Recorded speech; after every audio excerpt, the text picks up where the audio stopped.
안녕하세요. 만나서 반갑습니다. 식보입니다. 저는 이제 쇼핑몰 창업을 지금 한지 한 10년 정도 되었어요. 10년 정도 되었고요. B2C와 B2B로도 이제 위탁 판매를 꽤 오랫동안 했고요. 지금 현재는 그 경험을 바탕으로 위탁 판매 서비스 플랫폼을 운영을 하고 있습니다.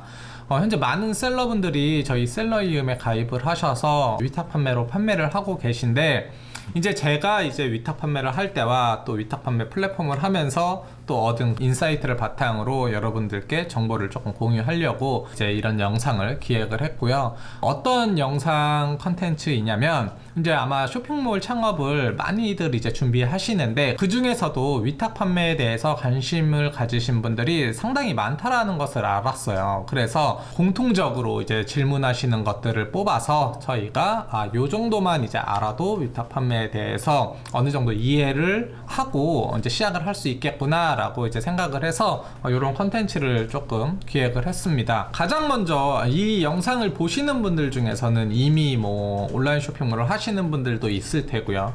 또 아예 시작하기도 전인 분들도 있을 테고, 또 준비를 하고 있는 분들도 있을 거라고 생각을 합니다. 위탁 판매를 간단하게 정리하자면 내가 이제 중간 컨트롤자가 되는 거예요. 그래서 어떤 중개인의 역할이 된다라고 보시면 됩니다.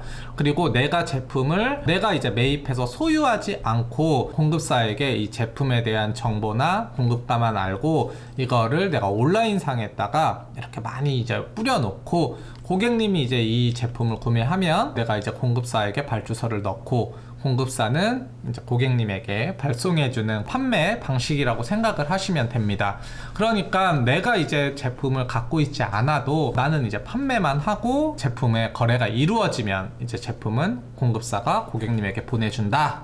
이렇게 딱 생각하시면 딱 좋습니다. 위탁 판매는 내가 판매하기 전까지는 돈이 들어가지 않습니다. 어떠한 제품이 하나 팔렸을 때 내가 이제 공급사에게 먼저 그 제품에 대한 물품가를 이제 입금을 해야 이제 제품이 발송이 되는 시스템이기 때문에 내가 어느 정도의 물건을 판매를 하면 그만큼의 물건값은 있어야 된다라는 뜻이에요. 그러니까 팔리기 전까지는 돈이 들어가지 않는다. 이렇게 생각을 하시면 됩니다. 단 내가 이 제품을 홍보하기 위해서 유료 광고를 진행을 하게 되면 어느 정도의 돈은 있어야겠죠. 위탁 판매에 대해서 여러분들에게 앞으로 몇 가지 이야기들을 조금 하려고 해요. 첫 번째로는 위탁 판매는 매입해서 판매하는 방식이 아니기 때문에 여러분들이 위탁 판매에 대한 마인드 세팅을 하고 시작을 했으면 좋겠습니다. 그래서 첫 번째로는 마인드 세팅에 대해서 조금 이야기하려고 하고요. 두 번째로는 그러면 어떠한 것을 준비해야 하는가, 준비 과정에 대해서 또 이야기를 하려고 합니다. 그리고 세 번째로는 상품에 대한 이야기들을 조금 하려고 합니다. 그리고 네 번째로는 이 제품 등록, 그리고 제품의 경쟁력을 추가할 수 있는 이야기를 조금 해보려고 합니다. 그리고 네 번째로는 마케팅에 대한 이야기들을 해보려고 합니다. 그 다음은 이제 주문하기, 그 마케팅을 통해서 판매가 됐을 때 위탁 판매 시스템을 통해서 어떻게 발주서를 쓰는지, 그리고 배송이 제대로 되지 않았을 경우에 어떻게 처리를 해야 되는지, 이런 거에 대해서도 조금 이야기를 해보려고 하고요. 그 다음에는 세금 계산서는 또 어떻게 받아야 되는지, 이런 것도 조금 이야기를 하려고 하고,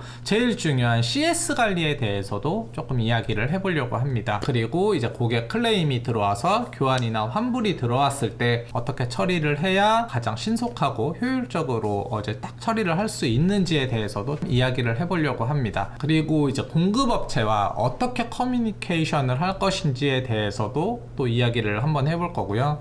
또 그리고 객단가를 어떻게 하면 올릴 수 있을까, 이런 이야기도 한번 해보려고 합니다.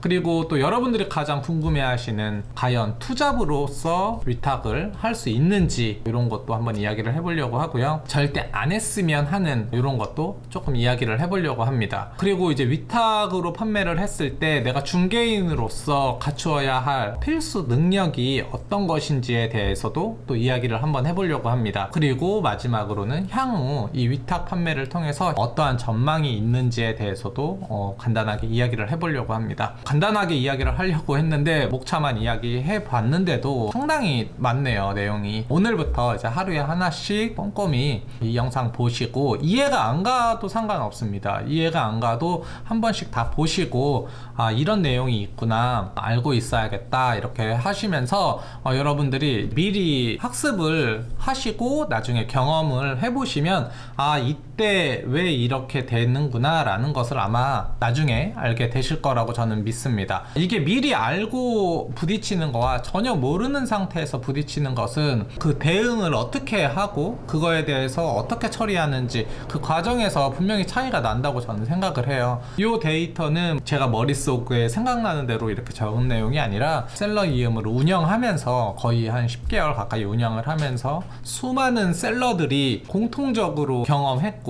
문제가 계속 발생했고 그 문제를 어떻게 해결하는지 그런 과정들을 모아놓은 엑기스 질문이라고 이제 여러분들이 생각을 하시면 됩니다. 제가 말주변이 없어서 말을 잘 정리를 못한 것 같긴 한데 다음부터는 아주 잘게 쪼개서 아주 초보분들이 보셔도 이해가 제대로 될 수 있도록 컨텐츠를 만들어서 올려보도록 하겠습니다. 긴 영상 봐주셔서 감사하고요. 항상 응원하겠습니다.